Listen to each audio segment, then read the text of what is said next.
Et salut à tous, j'espère que vous allez bien. Alors aujourd'hui on va tester cette petite chose, la RTX 4080, allons-y, c'est parti.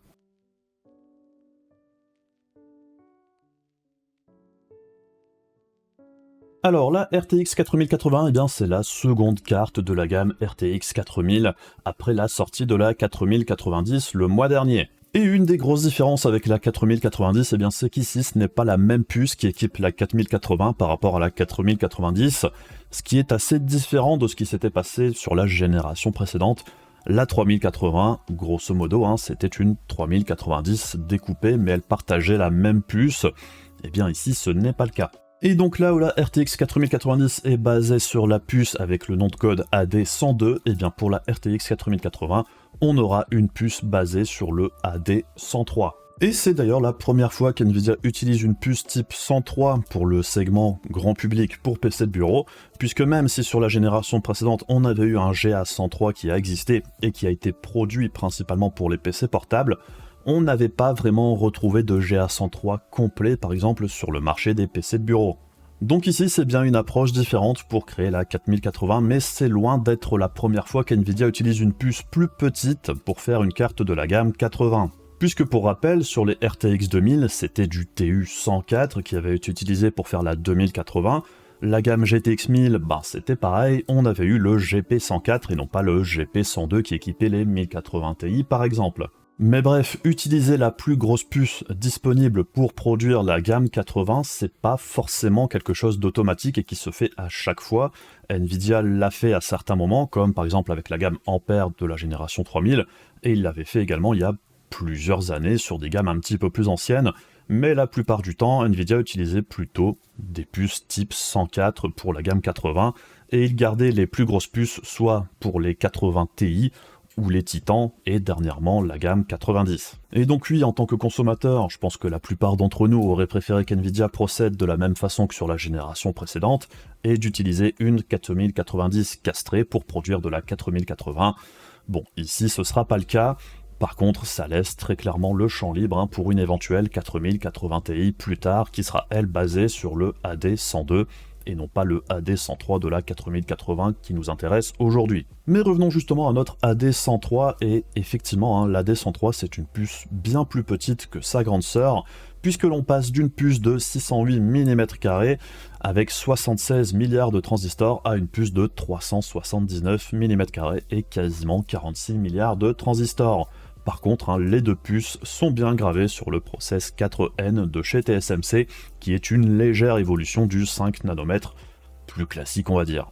Et pour la RTX 4080, tout comme pour la 4090, eh bien Nvidia n'utilise pas ici la puce complète, ce qui laisse entrevoir une future 4080 Super ou 4085, enfin j'en sais rien, mais il pourra très certainement sortir plus tard une révision de cette puce avec toutes les unités d'activer. Et au niveau du nombre de coups d'accord, eh bien sur la RTX 4080 on a 9728 coups d'accord, là où sur la 4090 on en a 16384, ce qui est quand même une différence assez significative, puisqu'on a quasiment 70% d'unités coups d'accord en plus sur la 4090 par rapport à la 4080. On passe aussi d'un bus 384 bits avec 24 Go de RAM pour la 4090 à ici un bus 256 bits avec 16 Go de RAM pour la 4080. Et au niveau de la RAM qui est embarquée sur la 4080, eh bien ici aussi on est sur de la GDDR6X qui est cadencée légèrement plus haute que pour la 4090, très certainement pour compenser un petit peu la perte de bande passante totale. Et une des grosses nouveautés de l'architecture Lovelace par rapport à Ampere, c'était aussi un gros cache de niveau 2, un petit peu à l'instar de ce qu'AMD avait fait avec son gros cache de niveau 3 sur RDNA 2 et RDNA 3. Et bien Nvidia lui a choisi d'avoir un gros cache de niveau 2. Sur la 4090, on avait 96 mégas de cache L2, et pour la 4080, eh bien on a 64 mégas de cache de niveau 2. La fréquence du GPU en lui-même est par contre relativement similaire à ce que l'on connaît avec la 4090, à savoir qu'on nous annonce un boost d'environ 2500 MHz.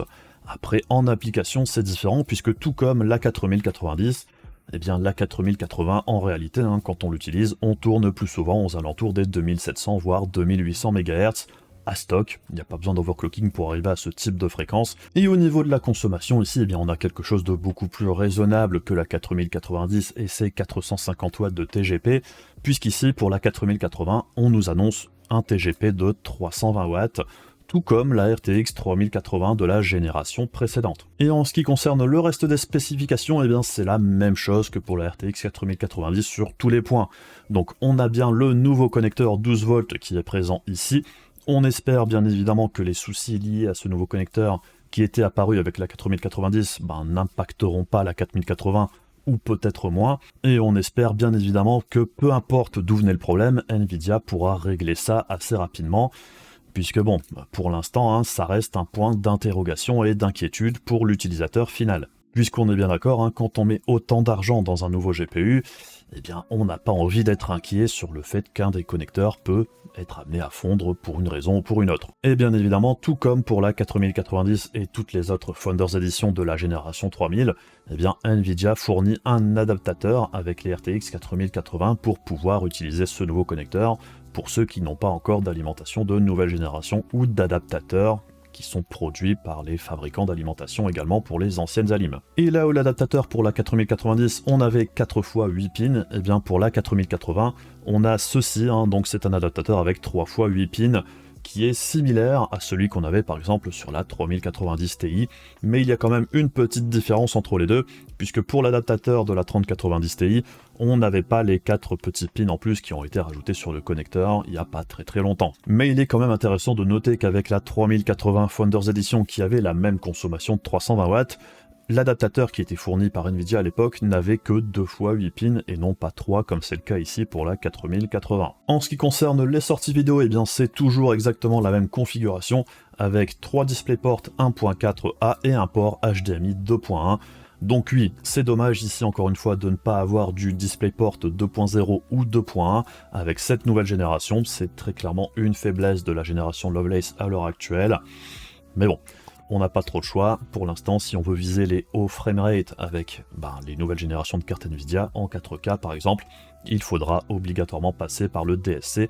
Donc c'est une technologie de compression lossless. Donc bon, c'est dommage de ne pas avoir mis les nouvelles générations de DisplayPort sur leur nouvelle génération de GPU. Est-ce que c'est hyper dramatique? Bon ça c'est à vous de voir. Au niveau de l'encodeur, eh bien c'est exactement le même que pour la 4090, donc on a bien le nouvel double encodeur avec l'encodage matériel de Levy One également, et toutes les fonctionnalités et features annexes de la gamme Lovelace sont bien évidemment ici présentes encore une fois. Donc il y a bien le DLSS 3, on a bien la nouvelle génération de RT Core, de CUDA Core, de Tensor Core, enfin bref, c'est la nouvelle génération, tout comme la 4090. Et si l'architecture vous intéresse plus en détail, eh bien je vous invite à aller voir la vidéo que j'avais produite à l'époque, ou également le test de la RTX 4090, où je rentre un petit peu plus dans les détails, ce qui ne sera pas le cas dans la vidéo ici. Sinon, la carte qui nous intéresse aujourd'hui, eh bien c'est le modèle Founders Edition, qui est annoncé à 1199 $, soit 1469 € chez nous, soit très clairement la carte de la gamme 80, la plus chère que l'on ait jamais eue sur le marché. Puisque pour rappel, la RTX 3080 Founders Edition, qui est sortie il y a 2 ans, au moment de sa sortie, eh bien c'était annoncé à un MSRP de 719 € chez nous, avec un petit réajustement à la hausse par la suite, puisque le dollar prenait le pas sur l'euro, et donc le prix avait été remonté un petit peu aux alentours des 750 € pour la 3080. Ce qui fait qu'en Europe, eh bien, on a quasiment un x2 au niveau du prix d'une génération à l'autre, et aux États-Unis, eh bien, c'est une augmentation aussi d'environ 70% de plus, et ça fait quand même une sacrée augmentation, puisque bon, entre la 3090 et la 4090 d'une génération à l'autre, on avait augmenté de 100 $, ce qui est certes beaucoup, mais on va dire que ça restait relativement correct, vu tout ce qui se passe en ce moment. Par contre là, entre la 3080 et la 4080, c'est une augmentation de 500 $, et si on rajoute à ça la baisse de l'euro chez nous, eh bien c'est double punition, ça se transforme en plus 700 €. Et c'est vrai que du coup, une hausse de tarif aussi importante d'une génération à l'autre, ça paraît quand même plutôt excessif, surtout que à la vue des specs de la RTX 4080, eh bien on se doute bien aussi que ce sera pas la carte de gamme 80 la plus sexy que l'on ait jamais eue. En tout cas, c'est bien moins sexy que la 3080 par rapport à la 3090 à l'époque. Ici, on sait d'emblée qu'il y aura plus de différence entre la 4080 et la 4090 que ce qu'on avait eu sur la génération précédente. Mais en réalité, la 3080, c'est aussi un petit peu une anomalie, puisque c'était certainement la plus intéressante des cartes de gamme 80 depuis fort longtemps, puisqu'elle était bien plus puissante que la 3070 par exemple, et à peine 10-15% moins performante que la 3090 ou même la 3080 Ti, à un tarif en plus de ça très agressif.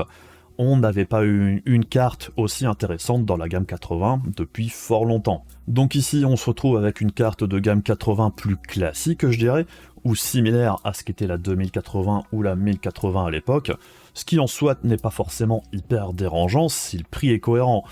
Et ici, vu le tarif qui est demandé, c'est quand même un petit peu compliqué, je trouve. Mais bon, on reviendra sur l'histoire du prix et des raisons de celui-ci plus tard dans la vidéo, au moment de faire la conclusion, et une fois que l'on aura vu également les performances de la carte, pour avoir une meilleure idée de ce qu'il est en train de se passer ici. Et en ce qui concerne le test en lui-même, on est sur le même protocole que pour la RTX 4090, mais j'ai remplacé par contre la 2080 Ti par une 2080. J'aurais bien aimé également remplacer la 1080 Ti par une 1080, mais j'ai pas réussi à en trouver une à un tarif intéressant à temps. Par contre, on aura toujours la RTX 3080, la 3090 Ti et la 4090 dans le panel, et pour les cartes d'AMD, on a toujours pour l'instant uniquement la 6800 XT. Pour la config de test, on est toujours sur un 5800 X3D avec 32 Go de RAM à 3600 MHz en casse 16, et pour le test d'aujourd'hui, on va tenter de faire quelque chose de différent au niveau des slides. Je vais passer et commenter une partie des slides, et je pense que je vais laisser le reste des slides en fin de vidéo pour ceux que ça intéresse d'aller voir les performances dans chaque jeu. Mais bon, comme apparemment vous aimez bien quand je commente les slides, je vais en commenter quelques-uns, mais comme il y en a tellement, puisque pour rappel, c'est quand même 23 jeux sur 4 résolutions différentes, ça fait énormément de slides, si je dois tous les commenter, ça prendrait des heures. Donc je vais en commenter une partie. Après, si vous aimez bien cette nouvelle approche, dites-le dans les commentaires. Après, j'essaie toujours de faire au mieux, mais c'est vrai que pour les tests de GPU, il y a énormément de data, donc c'est pas toujours évident de trouver le bon équilibre. Et avant d'aller voir les performances un petit peu plus en détail, on fait un petit détour du côté du DLSS 3 pour voir un petit peu où on en est par rapport au mois dernier, au moment de la sortie de la 4090. Alors, on a quelques jeux en plus qui supportent le DLSS 3, mais on tourne actuellement aux alentours des 10 jeux. Il y en a quelques-uns qui vont sortir ce mois-ci, alors ça reste très peu de jeux dans l'absolu, mais bon, c'est une nouvelle technologie, ça paraît plutôt logique que ça mette du temps à s'imposer, même s'il y aura très certainement de plus en plus de jeux qui le proposeront. Et depuis la sortie du DLSS 3, on a aussi eu plusieurs tests qui ont été faits pour montrer les forces et les faiblesses de celui-ci, et c'est vrai qu'au final, il reste quand même quelques soucis de jeunesse à corriger, par exemple, pouvoir mettre une limite de FPS, éviter d'avoir du tearing.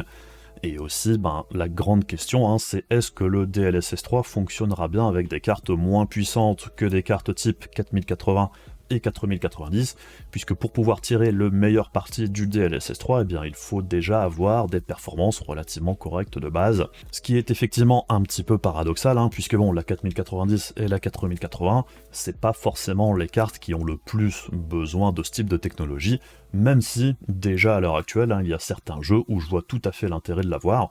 Par exemple, sur Flight Simulator ou Cyberpunk 2077, je trouve que ça fonctionne vraiment très bien.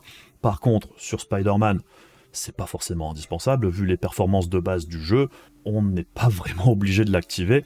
Par contre, dans d'autres jeux comme Formula One 2022, vu tous les petits soucis techniques qu'il y a dessus, personnellement, je préfère ne pas l'activer que l'activer. Après, le DLSS 3, c'est une technologie en plus, vous n'êtes pas obligé de l'activer, tout comme le DLSS 2 ou le FSR ou n'importe quelle autre option graphique. Ça propose un compromis en plus, après c'est à vous de voir si celui-ci vous intéresse ou pas. Donc personnellement, je suis plutôt curieux de voir comment va évoluer le DLSS 3 et le possible FSR 3, ou peut-être même une technologie similaire de la part d'Intel, puisque tout le monde a l'air de vouloir s'y mettre. On sait pas trop comment ça va évoluer, mais ça va être intéressant de suivre ça pour voir justement où on va avec ce type de techno. Mais voyons voir maintenant comment se comporte le DLSS 3 avec la 4080, et ce qu'on observe d'emblée, c'est que c'est un comportement similaire à ce qu'on avait connu avec la 4090 sur Flight Simulator. Donc en natif, on a une latence de 46 ms avec réflexe d'activer, et on a environ 67 fps de moyenne en ultra. On voit qu'une fois qu'on active le DLSS 2, on va taper les limites du processeur, puisque c'est ça qui va limiter sur ce jeu-là. et on va avoir 80 fps de moyenne avec 61 fps sur les 1%. Par contre, au niveau de la latence, on a une jolie petite baisse à 32 ms. Et on voit qu'une fois qu'on active le DLSS 3 en mode Quality, eh bien on passe à 130 fps de moyenne avec 109 sur les 1%. Par contre, au niveau de la latence, on a une hausse à 56 ms. Alors, sur ce type de jeu, je trouve que la latence, c'est pas forcément dramatique. Et 130 fps, eh bien c'est évidemment bien plus appréciable si on a un écran qui va taper les 144 Hz par exemple. Le gros intérêt du DLSS 3, c'est justement de passer outre la limite du processeur. Autre jeu où le DLSS 3 est disponible, Plague Tale Requiem, qui est un jeu quand même très gourmand. Ici on voit qu'en 4K Ultra, la 4080 sort 56 fps en natif avec 49 au niveau de 1%, et au niveau de la latence, avec le reflex, on a 39. On voit qu'on a des gains de performance appréciables avec le DLSS 2 et aussi de la latence en moins, et on voit qu'une fois qu'on active le DLSS 3, eh bien on passe effectivement au-dessus des 100 fps avec une latence un petit peu plus lourde, puisqu'on est ici à 49 en mode Quality. Est-ce que c'est un compromis intéressant pour vous ou pas? Ça, je dirais que ça reste à vous de voir, puisque bon, le ressenti à l'utilisation est quand même assez différent et difficile à retranscrire. Sur ce jeu-là, je suis un petit peu moins convaincu personnellement, mais après, je pense qu'il y en a qui vont s'en contenter très bien. En ce qui concerne Cyberpunk 2077 en 4K Ultra avec Ray Tracing en mode Psycho, alors là c'est quand même très lourd au niveau de la charge GPU, et on le voit en natif, même avec le reflex, on tourne aux alentours des 25 fps de moyenne. La latence est à 74, ce qui est quand même relativement élevé. On voit que dès qu'on active le DLSS 2, on s'en sort tout de suite beaucoup mieux. Et le DLSS 3 en mode Quality, on tourne aux alentours des 73 fps de moyenne avec 64 sur les 1%, ce qui est tout à fait respectable. Et au niveau de la latence, on est à un niveau plus agréable qu'en natif par exemple. Et personnellement, sur Cyberpunk 2077, je trouve que le DLSS 3 fonctionne vraiment plutôt pas mal, j'ai pas vraiment de soucis à l'activer sur ce titre. Et en ce qui concerne Formula One 2022, en 4K Ultra avec Ray Tracing, alors c'est un des jeux où personnellement j'ai pas fort intérêt à activer le DLSS 3 pour moi, puisque quand on voit les performances, limite je préfère utiliser le DLSS 2 en mode Quality avec le reflex plutôt que le DLSS 3 en mode Quality. La perte de performance est bien là, mais pas non plus absolument démentielle, et la qualité d'image est plus stable avec le DLSS 2 sur ce jeu-là que le DLSS 3. Et pour clôturer le chapitre DLSS 3, on passe sur Spider-Man. On n'avait pas pu le tester la dernière fois puisqu'il était sorti après la sortie de la 4090 pour le DLSS 3, du coup, là j'ai pu voir un petit peu ce que ça donne. Au niveau du rendu, c'est pas trop mal. Après, est-ce que c'est intéressant pour vous? Encore une fois, le problème avec le DLSS 3, c'est que je pense qu'il faut vraiment l'essayer par soi-même pour se faire une idée. Mais on voit malgré tout qu'en DLSS 2, on tape assez vite les limites du processeur. On voit que le DLSS 3 permet de passer un petit peu au-dessus de ça, même si dans l'ensemble, ça reste très jouable, que ce soit en natif, avec DLSS 2 ou DLSS 3. Après, à vous de voir le compromis qui vous intéresserait le plus. Et on passe maintenant du côté des benchmarks en applicatif avec Blender. Et sous Blender, on note quand même que la 4080 est à environ 30% d'écart avec la 4090, 45% avec la 3090 Ti et 85% en plus par rapport à la 3080. Donc sous Blender, il y a quand même un joli gap de performance pour la 4080 par rapport aux cartes d'ancienne génération. On enchaîne ensuite avec V-Ray, et sous V-Ray, entre la 4080 et la 4090, on a 43% de différence, ce qui est quand même assez significatif. Par contre, par rapport à la 3090 Ti, ici on a 38% de différence, et 71% par rapport à la 3080. Encore une fois, par rapport à la génération précédente, la 4080 se comporte plutôt pas mal en production. Et on passe maintenant sur Octane, et ici on a 37% de différence entre la 4080 et la 4090, 34% entre la 3090 Ti et la 4080, et 68% par rapport à la 3080. Encore une fois, sous ce type de benchmark, la carte de nouvelle génération s'en sort vraiment très bien. En ce qui concerne DaVinci Resolve, alors c'est de l'encodage, et on voit tout de suite que quand le double encodeur est activé, effectivement, on gagne quand même pas mal au niveau du temps de rendu. Par contre, il est important de noter également que pour l'instant, selon le preset que vous allez utiliser pour faire votre encodage, le double encodeur ne sera pas forcément actif, puisque quand il n'est pas actif, au final, on retrouve des performances relativement proches à ce que proposait la génération 3000. Et entre la 4080 et la 4090, alors la 4090 est un petit peu plus rapide au niveau de l'encodage sur le H264, par contre, en ce qui concerne l'EV1 et le H265, ça reste très proche entre les deux cartes. Et on passe maintenant du côté du gaming avec un jeu purement raster, Assassin's Creed Valhalla, et là, on note quand même qu'entre la 4080 et la 4090 en 1440p, eh bien l'écart n'est que d'environ 15% entre les deux cartes, ce qui est vraiment pas grand chose. Pareil, entre la 4080 et la 3090 Ti, c'est 23% de différence, et 40% de différence avec la 3080.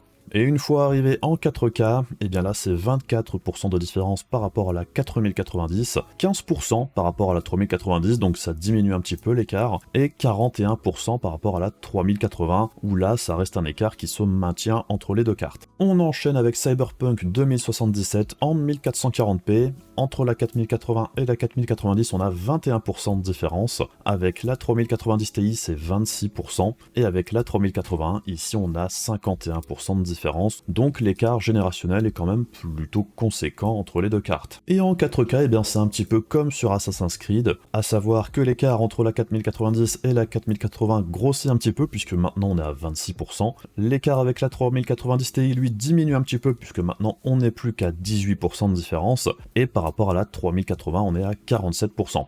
On enchaîne ensuite avec Forza Horizon 5, et bien là, entre la 4090 et la 4080 c'est 19%, donc on retrouve nos 20% plus ou moins habituels. Entre la 3090 et la 4080, par contre ici on a 32% de différence, donc c'est un jeu qui semble apprécier quand même pas mal la nouvelle architecture. Et on arrive à 49% de différence en 1440p entre la 3080 et la 4080 ici. Et une fois en 4K, tous les écarts s'accentuent un petit peu plus. Maintenant la 4080 est 29% derrière la 4090, la 3090 Ti c'est 36% derrière, et la 3080 c'est 55%. Donc c'est très clairement un jeu où ici les RTX 4000 semblent plus à l'aise que les 3000. On enchaîne avec Spider-Man. Alors Spider-Man c'est un jeu qui se comporte assez étrangement je trouve avec les RTX 4000 jusqu'ici. Alors je sais pas si c'est le combo 5800 X3D RTX 4000, mais ce qui est assez étrange avec les RTX 4000 sur ce jeu là, eh bien c'est que les performances sont assez linéaires, que l'on soit en 1080p ou en 4K par exemple, ça change pas beaucoup.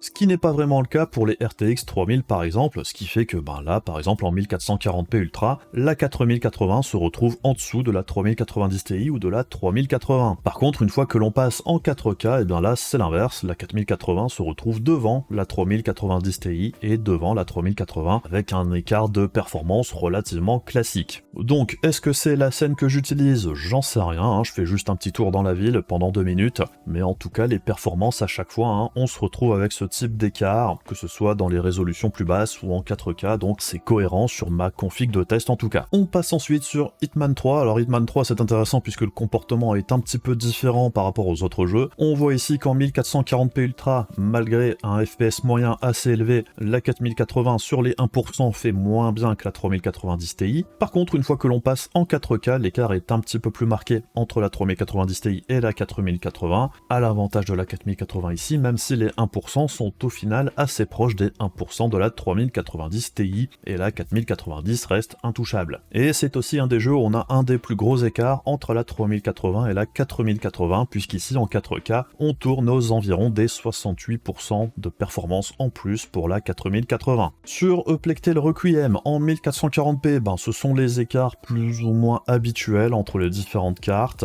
Et en 4K Ultra, là c'est intéressant par contre, puisqu'on voit que la 3090 Ti est au final plutôt proche de la RTX 4080 sur ce jeu-là. Par contre, entre la 3080 et la 4080, on conserve un écart relativement classique. Et on termine avec Uncharted Lost Legacy pour les tests en rasterisation, puisque je l'ai rajouté pour ce panel. Et là, on note qu'au niveau des différences de performance, c'est du relativement classique par rapport à ce qu'on a vu avec les autres tests jusqu'ici. Et en 4K, dans l'ensemble, pas de grand chamboulement. Au niveau du classement, ça reste similaire, même si c'est un des jeux où la 6800 XT en 4K semble plus à l'aise que la 3080, ce qui est assez rare pour être souligné. Et ensuite avec le ray tracing en 1440p sur contrôle, entre la 4080 et la 4090, on a environ 40% d'écart.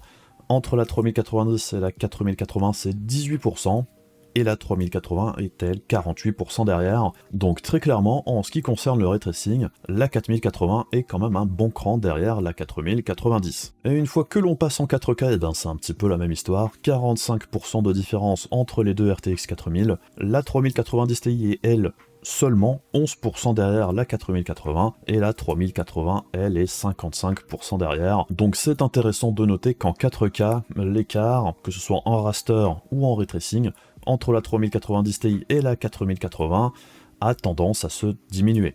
Pour Cyberpunk 2077 en 1440p Ultra avec ray tracing, eh bien on a 33% de différence avec la 4090 pour la 4080, 26% pour la 3090 Ti et 59% pour la 3080. Donc c'est un joli écart générationnel entre la 3080 et la 4080 sur ce jeu-là avec ray tracing. Par contre, une fois qu'on arrive en 4K Ultra avec ray tracing en Ultra, donc c'est même pas le RT Psycho, et bien ce qu'on note tout de suite, c'est que la 3080, ça devient déjà compliqué, on est à la limite de l'injouable, puisqu'on tourne seulement aux alentours des 15 FPS, et 21 FPS pour la 3090 Ti, 27 FPS pour la 4080, qui est limite jouable mais pas vraiment agréable, et 37 FPS pour la 4090, qui est la seule carte ici qui arrive à se maintenir aux alentours des 30 FPS. Donc même si au niveau des pourcentages, ça ferait d'assez gros chiffres, par exemple, entre la 4080 et la 3080, ici c'est 80% de différence, par contre ça reste des conditions de jeu pas franchement idéales,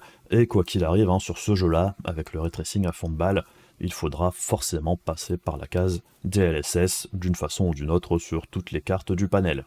Ensuite, on a aussi Dying Light 2, qui est un jeu assez gourmand du côté du ray tracing. Et ici, eh bien, on a 35% de différence entre la 4080 et la 4090, 32% avec la 3090 Ti et 63% avec la 3080. Donc sur ce jeu-là, c'est encore une fois un jeu qui semble apprécier quand même la nouvelle architecture, et ça fait un joli écart par rapport à la 3080 sur ce jeu-là, même en 1440p. Et une fois que l'on passe en 4K, eh bien ça s'accentue dans tous les sens. 44% de différence entre la 4080 et la 4090, c'est quand même assez conséquent, 24% entre la 3090 et la 4080, et 64% par rapport à la 3080. Et on passe maintenant du côté du récap des performances dans les 23 jeux du panel en 1080p Ultra. Et ce que l'on note ici, c'est que l'on a moins de 10% d'écart entre la 4080 et la 4090 en 1080p, ce qui n'est pas vraiment surprenant, puisqu'ici on va aller taper très régulièrement les limites du processeur, du moteur du jeu ou des drivers, ce qui fait que les deux cartes se retrouvent vraiment très proches. Entre la 3090 Ti et la 4080, on est aussi uniquement à environ 14% de performance en plus pour la 4080. Et entre la 3080 et la 4080, on se retrouve à 29% de performance en plus pour la nouvelle venue. Mais bon, en 1080p, en réalité, la 3080 fera largement l'affaire. Une fois que l'on active le ray tracing, l'écart se creuse un petit peu plus, puisqu'ici entre la 4080 et la 4090, c'est environ 15% de perf en plus pour la 4090. Entre la 3090 Ti et la 4080, c'est 21% de perf en plus. Par contre, entre la 3080 et la 4080, en ray tracing en 1080p, on atteint déjà nos environ 50% de perf en plus pour la 4080. On passe ensuite en 1440p, et en 1440p, entre la 4080 et la 4090, on a environ 17% d'écart de performance, qui n'est pas vraiment incroyable entre les deux cartes. Encore une fois, on retrouve les mêmes soucis entre guillemets qu'en 1080p, la limite du processeur, du moteur du jeu ou des drivers. On tourne toujours pas très loin des 20% de différence entre la 3090 Ti et la 4080. Et entre la 3080 et la 4080, on a tout de même 40% de performance en plus pour la 4080 ici en moyenne. En 1440p avec ray tracing, et bien ici on se retrouve avec 30% de performance en plus pour la 4090. Entre la 3090 Ti et la 4080, environ 22% de perf en plus pour la 4080.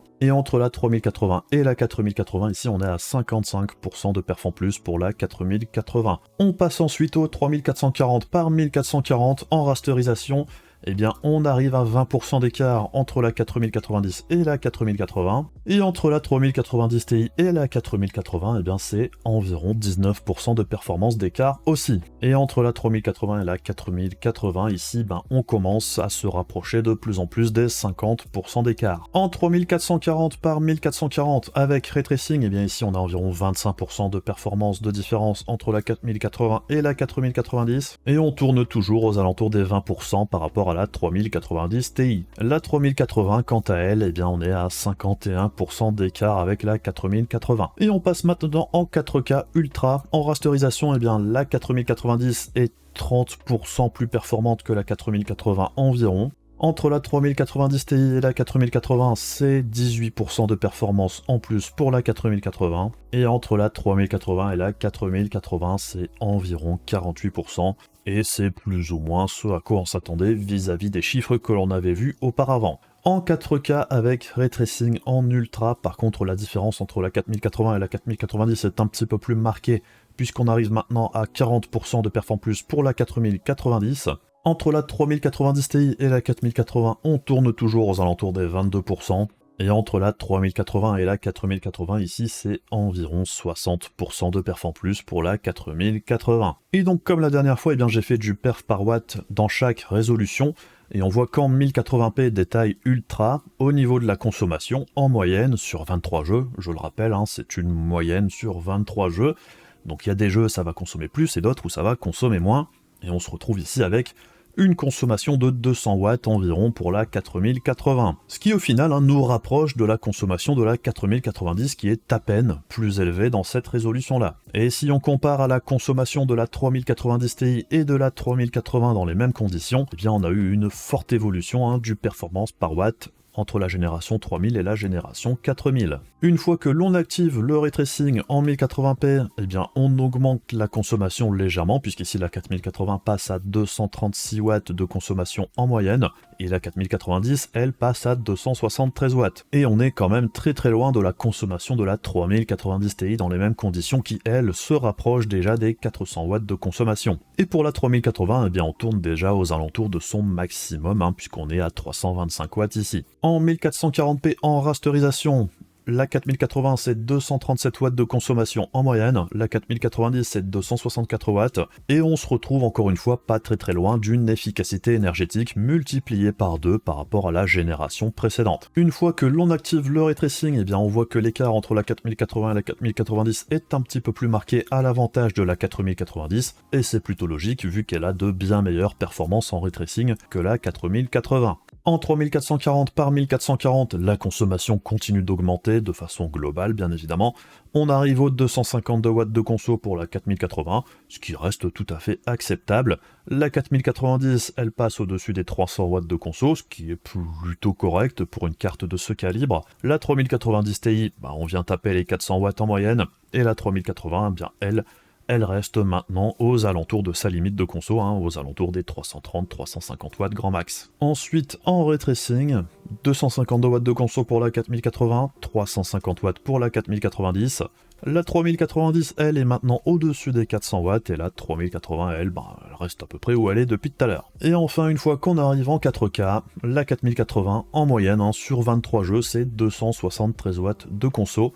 La 4090 c'est 353 watts, la 3090 Ti elle tourne aux alentours des 420 watts et la 3080 à 336 watts environ. Et pour terminer, le 4K Ray Tracing Ultra, et ici ce que l'on note d'emblée, c'est que la 2080 est complètement larguée, puisqu'elle va consommer énormément pour des performances au final vraiment médiocres, donc évidemment dans ces conditions-là, elle n'arrive plus à lutter, ce qui fait que son performance par watt dégringole complètement par rapport aux autres cartes. Sans grosse surprise, la 4090 est plus efficace que la 4080 d'une courte tête, mais quand même, c'est 362 watts de conso en moyenne pour la 4090 et 283 watts pour la 4080, mais encore une fois, les performances sont bien meilleures pour la 4090 dans ces conditions-là. Et d'une génération à l'autre, comme on le voit depuis le début, on est quasiment sur un x2 au niveau de l'efficacité énergétique, ici aussi en 4K avec Ray Tracing d'activer. Après, je le rappelle encore une fois, le TGP maximal, c'est pas forcément la consommation que la carte va aller taper tout le temps, puisque comme on l'a vu, en moyenne, la plupart du temps, on est bien en dessous des 450 watts pour la 4090, et pour la 4080, c'est pareil, on est la plupart du temps en dessous des 320 watts de consommation maximale. Et un autre paramètre important à prendre en compte, c'est que sur la génération 4000, les cartes ne se comportent pas de la même façon qu'avec la génération 3000. Avec les générations 3000, on allait aller taper la limite de consommation avant d'aller taper la limite de fréquence. Et bien ici c'est l'inverse, on va aller taper la fréquence maximale, mais une fois qu'on a atteint cette fréquence maximale, ça ne veut pas dire pour autant que le GPU va tourner à fond de balle, ce qui fait qu'on a une consommation globale moins élevée que sur la génération précédente, même si le TGP est identique. Et si en plus de ça on cumule le fait qu'en 1080p et 1440p, eh bien les deux premières cartes de génération 4000 vont régulièrement aller taper la limite du processeur, du moteur du jeu ou des drivers selon les conditions. Par contre en 4K, c'est un comportement plus classique, plus normal, et on aura des jeux qui vont consommer plus que d'autres, mais en moyenne, on se retrouve avec une conso relativement raisonnable même pour la plus grosse carte. Après, bien évidemment, particulièrement pour la 4090, si vous faites du stress test, si vous utilisez une carte d'un partenaire avec un BIOS qui monte jusqu'à 600 watts, bien évidemment, en moyenne, vous allez consommer plus qu'avec la Founders Edition, qui est limitée à 450 watts. Et en parlant d'overclocking, eh bien on va faire un petit tour du côté de l'overclocking pour cette Founders Edition et aussi de l'undervolting comme je l'avais fait la dernière fois pour la 4090. Et la nouveauté ici, c'est que pour faire les mesures, eh bien Nvidia m'a fourni ce qu'on appelle un PICAT. Alors c'est quelque chose qu'il donne à la presse spécialisée traditionnellement. Et en gros, eh bien ça permet de faire des mesures très précises de la consommation d'un GPU. Alors malheureusement, j'ai pas pu l'utiliser pour faire tous mes benchmarks, donc je me suis concentré pour l'instant juste à l'utiliser pour l'overclocking et l'undervolting. Mais en gros, par rapport aux sondes classiques avec le relevé software, le PICAT, ça permet d'avoir quelque chose de plus précis, et on voit principalement plus la différence sur les pics de consommation, et aussi sur la consommation minimale la plus basse. Par contre, au niveau de l'average, on se retrouve avec des scores relativement proches de ce que l'on peut avoir en software. Et l'outil est intéressant puisque l'on peut du coup contrôler en temps réel la consommation très précisément avec les différents GPU, et on voit aussi si la sonde, ce qu'elle rapporte, c'est OK ou pas. Alors, comme pour le test de la 4090, ici pour la 4080, on a testé la carte à stock. Ensuite, j'ai aussi mis 110% de power limit, puisque 110% c'est le maximum que l'on puisse mettre sur ce modèle Founders Edition. Et ce qu'on observe tout de suite, c'est que quand on débloque le power limit, on a une petite augmentation des performances. Par contre, ce que l'on note aussi, c'est que sur ce jeu-là, rajouter 200 MHz au core et 600 à la RAM, ça changera pas grand-chose au niveau des performances par rapport à juste débloquer le power limit. Par contre, au niveau de la consommation à stock, ce qui est intéressant, c'est que comme on l'a vu, en average, donc la moyenne, c'est 294 watts de conso sur cette scène dans Cyberpunk, avec des pics de temps en temps à 352 watts. Et une fois que l'on rajoute les 10% au power limit avec 200 MHz au core et 600 la RAM, on passe à 302 watts en moyenne avec des pics à 362 watts. Mais vous le savez très probablement si vous suivez la chaîne depuis un moment, moi ce qui m'intéresse plus, c'est l'undervolting. Et sur la génération 4000, il est plus intéressant de jouer avec le power limit qu'avec la courbe du voltage. Et donc ici, quand on se met à 80% de power limit avec toujours le même overclocking entre guillemets, on voit qu'on a de meilleures performances qu'à stock, mais on a aussi une consommation moindre, puisqu'on passe à 259 watts en moyenne avec des pics à 310. Et à 70% de power limit, en réalité, on est plus ou moins au même niveau qu'à stock au niveau des performances. Par contre, au niveau de la conso, on est à 229 watts en moyenne, avec des pics à 272 watts. À 60% de power limit, on descend à peine les performances par rapport à stock, et là on passe à 199 watts de consommation en average,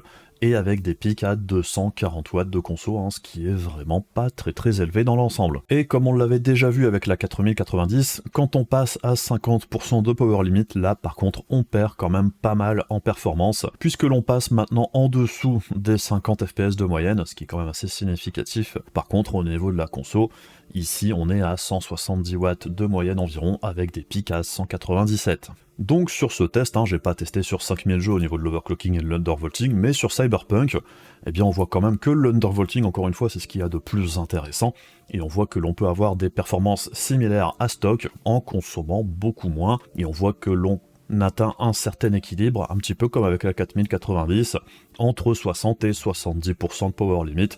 On est encore très compétitif par rapport à stock, et on consomme franchement beaucoup moins. Et on passe maintenant du côté du scaling en rasterisation par résolution, ce qu'on observe, c'est que le scaling pour la 4080 n'est pas aussi bon que pour la 4090. Ça reste malgré tout un scaling légèrement meilleur que la 3090, et aussi un cran au-dessus de la 3080. Et quant au scaling avec ray tracing, là encore une fois, la 4090 reste largement au-dessus de toutes les autres, et la 4080 dans l'ensemble a un scaling vraiment très proche de celui de la 3090 Ti. Et pour terminer, on a l'impact sur les performances de l'activation du ray tracing sur chaque résolution. Et encore une fois, on voit que l'impact du ray tracing sur la 4080 est ici relativement proche de celui de la 3090 Ti. Par contre, on est à un petit cran au-dessus de celui de la 3080. Alors une fois qu'on a vu tout ça, eh bien on peut se faire une meilleure idée de cette 4080 et de ses performances.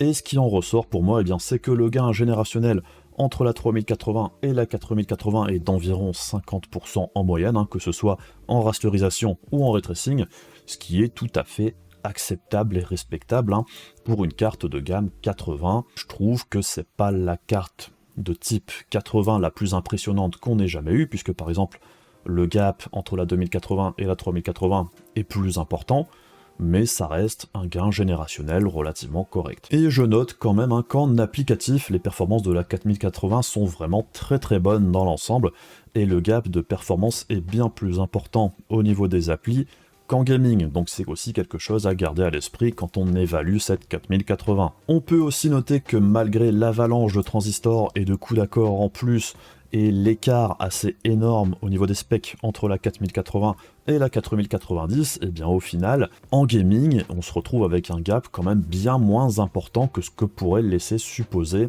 l'écart de spec brut.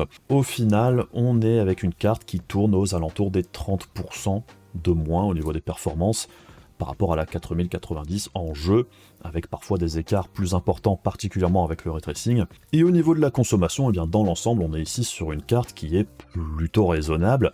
C'est une carte qui est annoncée à 320 watts de conso au niveau du TGP, et la plupart du temps, en moyenne, on tourne plus aux alentours des 300 watts, voire un petit peu moins.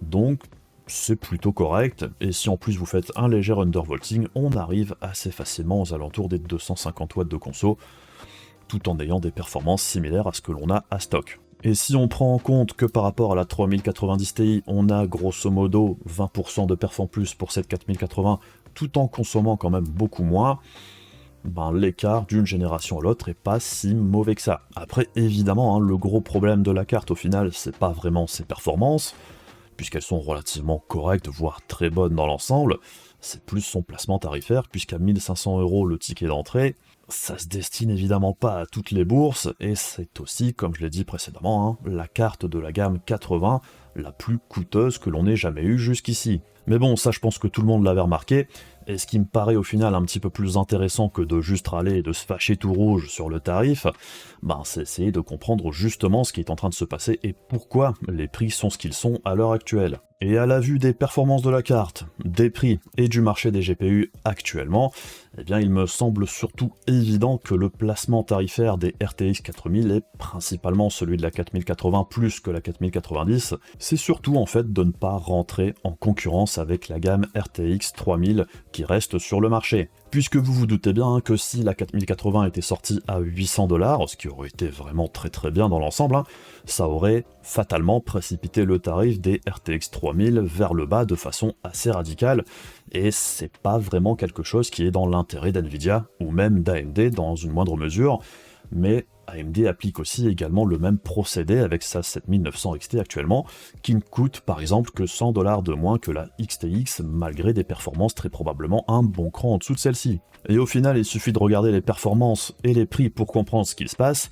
La 4090, elle est environ 30% plus performante que la 4080, et bien au niveau du tarif, elle est 30% plus chère. La 4080, elle est environ 20% plus performante que la 3090 Ti, elle est aussi environ 20% plus chère que celle-ci, et ainsi de suite. Donc très clairement ici, on assiste à un jeu d'équilibriste de la part d'NVIDIA qui avait besoin de sortir ses cartes, car ils n'avaient pas trop le choix au final. Les commandes étaient déjà passées chez TSMC depuis un bon moment, et il y a un moment ou un autre, il fallait sortir les cartes puisque les puces étaient fabriquées. Mais bon, comme on l'avait entendu dire il y a quelques mois au niveau des rumeurs, je pense qu'NVIDIA aurait très certainement préféré ne pas sortir ces cartes de génération 4000 cette année s'ils avaient pu reculer ça pour début d'année prochaine. Et forcément pour le client, la situation actuelle n'est pas spécialement intéressante puisque l'on n'a quasiment aucune évolution au niveau du performance prix, alors que typiquement ce que l'on attend d'une nouvelle génération de GPU, c'est des performances en plus à un tarif équivalent, voire peut-être une légère hausse de prix d'une génération à l'autre. Avec ce qui se passe actuellement, je pense qu'on aurait tous compris qu'une montée du prix de la 4080 par rapport à la 3080 d'environ 100 $, Ça fait pas plaisir, mais ça pouvait se comprendre. Mais bon, très clairement, c'est pas ce que l'on retrouve actuellement avec cette nouvelle génération de GPU, et je pense qu'il y a peu de chances que la situation change beaucoup, tant qu'il restera vraiment beaucoup de cartes d'ancienne génération sur le marché, et c'est pas pour rien que l'on voit apparaître plusieurs bundles, par exemple chez AMD avec 2 jeux offerts à partir de la RX 6600, et c'est 2 jeux qui ne sont même pas encore sortis, donc c'est des jeux qui coûtent relativement cher. Chez Nvidia c'est pareil, ils ont sorti un bundle avec un seul jeu, mais bon, ça reste un bundle, et les bundles et les baisses de prix ponctuelles avec des promos comme on le voit depuis quelques temps, eh bien ça permet de baisser les prix soit artificiellement avec les bundles ou soit avec des promos ponctuels, sans faire écrouler les tarifs de façon immédiate et durable. Bien évidemment, pour nous consommateurs, on aurait préféré un cassage de prix sur la génération précédente avec des super promos sur des cartes type 3080, 6800 XT, 6900 XT et tout ça, ça aurait fait bien plaisir. Mais en réalité, la situation actuelle, elle ressemble quand même fortement à ce qu'on avait aussi connu il n'y a pas si longtemps que ça avec la sortie des RTX 2000. À l'époque, c'était pareil, on sortait d'une période avec une forte demande au niveau des GPU avec le minage de crypto, ça s'était écroulé en fin de génération de GTX 1000, et on s'était retrouvé avec un surplus de GPU sur le marché, avec beaucoup de stocks à liquider au moment du lancement des RTX 2000. Ce qui avait amené à l'époque à une situation très similaire à ce que l'on a actuellement, à savoir une sortie des nouvelles cartes avec des tarifs très élevés et des cartes globalement moins attractives que celles de la génération précédente. Et une fois que le stock de GTX était plus ou moins écoulé, quelques mois plus tard, eh bien c'est là qu'on a vu apparaître le refresh RTX 2000 Super, qui était globalement un relaunch de la gamme 2000, avec un performance prix bien plus attractif que la première salve de cartes. Et personnellement, je serais pas spécialement surpris que ça se passe plus ou moins de la même façon avec la génération de GPU qui est en train de sortir actuellement. Après, il faut pas oublier non plus qu'un prix de lancement, c'est un prix de lancement, il n'y a rien qui empêche celui-ci d'évoluer également à la baisse, et les cartes ne se vendent pas puisque c'est une autre possibilité également. Certes, à l'heure actuelle, on a vu que la 4090 s'était très bien vendue, par contre, il n'y a rien qui nous dit que la 4080 se vende aussi bien. Après, ça dépendra aussi du stock qui est mis sur le marché, mais peut-être que dans 2-3 mois, les RTX 4090 et 4080 seront beaucoup moins demandés qu'actuellement, ce qui entraînerait très logiquement une baisse de prix progressive. Et la bonne nouvelle dans l'histoire pour les utilisateurs actuellement, c'est qu'une 3080 ou une 6800 XT, c'est largement suffisant en gaming pour du 1080p et du 1440p. En 4K par exemple, c'est peut-être un petit peu plus limite, et encore, on s'en sort relativement très bien pour du 4K 60 fps. Et c'est un petit peu le paradoxe à l'heure actuelle aussi, ça râle énormément au niveau des tarifs, et en parallèle de ça, la 4090 c'est super bien vendu. Est-ce que ce sera la même chose pour la 4080 ? Je suis peut-être un petit peu plus sceptique, même si je pense que le premier stock risque de s'écouler quand même assez vite malgré tout. Mais le placement de la 4080 pour moi est un petit peu plus compliqué que la 4090. La 4090, c'est le produit vitrine. Nvidia en fait peut en demander à peu près ce qu'ils veulent. Il y aura toujours des acheteurs pour avoir le produit le plus performant sur le marché, que ce soit les professionnels ou les gens les plus fortunés. Pour eux, les 2000 balles ou les 1500 de la génération précédente, ça change pas grand chose. Donc au final, à qui se destine cette 4080 au tarif actuel ? Perso, je pense qu'elle a quand même un créneau pour les professionnels et semi-professionnels, encore une fois, puisque comme on l'a vu dans le test, au niveau production, sous Blender et sous les autres applications, elle s'en sort vraiment très bien, elle est vraiment un bon cran au-dessus de la 3090 Ti par exemple dans ces conditions-là. Pour les gamers par contre, c'est beaucoup plus compliqué. Les performances en gaming sont très bonnes, c'est pas vraiment le problème, c'est juste le placement tarifaire qui n'est juste pas adapté, à mon sens, pour ce type de carte. C'est juste bien trop cher et c'est une augmentation bien trop élevée d'une génération à l'autre pour donner envie de passer à l'achat. Je veux dire, celui qui a déjà une 3080 à l'heure actuelle, certes, c'est 50% de performance en plus, mais on est quand même à un prix largement plus élevé que la dernière fois. Donc pour quelqu'un qui a déjà acheté une 3080 sur la génération précédente à environ 800 balles ou même à 1000 balles, on n'a pas spécialement envie de mettre 500 balles encore une fois pour acheter une 4080 pour 50% de perf en plus, surtout que les 50% c'est surtout en 4K puisque dans les résolutions inférieures c'est quand même un petit peu moins. Après c'est certain qu'au niveau des features, les RTX 4000 ont des atouts pour elles, que ce soit le double encodeur ou même par exemple le DLSS 3 qui est intéressant, mais qui pour moi reste encore vraiment très jeune. C'est pas supporté dans assez de jeux pour l'instant, même si je me doute bien qu'il y aura de plus en plus de jeux qui vont l'adopter. Mais pour l'instant, Est-ce que c'est un argument d'achat par rapport à une carte d'ancienne génération? Pour moi, personnellement, non. Pour certaines personnes, peut-être que ça le sera. Le DLSS 3, je comprends tout à fait le potentiel. Il y a des cas où c'est vraiment intéressant, et il y en a quand même pas mal d'autres où la technologie n'a pas grand intérêt. Sur le marché des jeux compétitifs, par exemple, là où on a vraiment besoin du plus de FPS possible, le coût en latence du DLSS 3, pour l'instant, ça le disqualifie complètement. Est-ce que ça va évoluer de ce côté-là au niveau de la latence? On verra bien par la suite, mais pour le moment, utilisation en e-sport, c'est complètement inadapté. Après, je sais aussi qu'il y a certains utilisateurs qui achètent ce type de produit en mode future-proofing, comme ça je vais pouvoir garder ma carte plus longtemps qu'une carte d'ancienne génération. Alors, déjà, c'est pas vraiment certain à 100%, puisqu'on ne peut pas connaître le futur, du coup c'est forcément toujours un petit peu un pari sur l'avenir. Et personnellement, je préfère toujours prendre un bon deal là, maintenant, tout de suite, que de prendre un produit plus cher et de me dire de toute façon il va devenir meilleur par la suite. Donc bref, c'est un petit peu frustrant et dommage dans l'ensemble, la 4080, ça aurait pu être un très bon produit si elle avait été proposée à un tarif plus bas, mais tant que le tarif est ce qu'il est à l'heure actuelle, c'est quand même hyper difficile de justifier ce type de produit pour une utilisation principalement gaming pour l'instant. Après, l'autre option, c'est aussi d'attendre peut-être de voir ce que va proposer le mois prochain AMD avec ses nouvelles cartes. Est-ce qu'elles proposeront un performance-prix intéressant également ou pas? Ça reste à définir, même si selon les chiffres avancés par AMD jusqu'ici, ça paraît relativement intéressant pour un tarif qui serait plus agressif par exemple que la 4080, à voir maintenant ce que ça donne en pratique. Et les autres options, c'est soit de garder le matos que l'on a actuellement, ou peut-être aussi de dénicher une bonne occasion sur la génération actuelle, que ce soit en occasion ou en neuf. Si vous trouvez comme d'habitude une 3080 ou une 6800 XT à bon prix, ça reste des deals très très bons, aux alentours des 500 balles. Vous serez refait pour un bon moment. Donc voilà, on est arrivé au bout de la vidéo pour ce test de la 4080, j'espère que la vidéo vous aura plu. Encore une fois, ce type de vidéo demande vraiment beaucoup de travail, et je vous rappelle aussi qu'à la suite de la vidéo, je mettrai tous les benchmarks, tous les slides que j'ai fait en 1080p, 1440p, 3440 par 1440 et en 4K également. Et je tiens à remercier également Nvidia et mon contact chez eux pour leur confiance dans mon travail et pour me fournir les outils comme le Picat ici, pour produire ce test et mes futurs tests également, et encore merci à eux de me laisser travailler dans les meilleures conditions possibles, à savoir de pouvoir m'exprimer librement et de me laisser une liberté totale dans mon travail. Et je tiens à vous remercier également vous, les viewers qui passez sur la chaîne pour regarder mes différentes vidéos et mes différents tests, et j'espère que ceci vous aide dans votre recherche au niveau du matos, puisque concrètement c'est à ça que ces vidéos servent, donc merci à vous. Sinon, comme d'habitude, si la vidéo vous a intéressé, n'hésitez pas à faire les trucs casse-couilles de YouTube pour soutenir la chaîne, et on se retrouve très prochainement pour d'autres vidéos. Bisous à la prochaine, salut!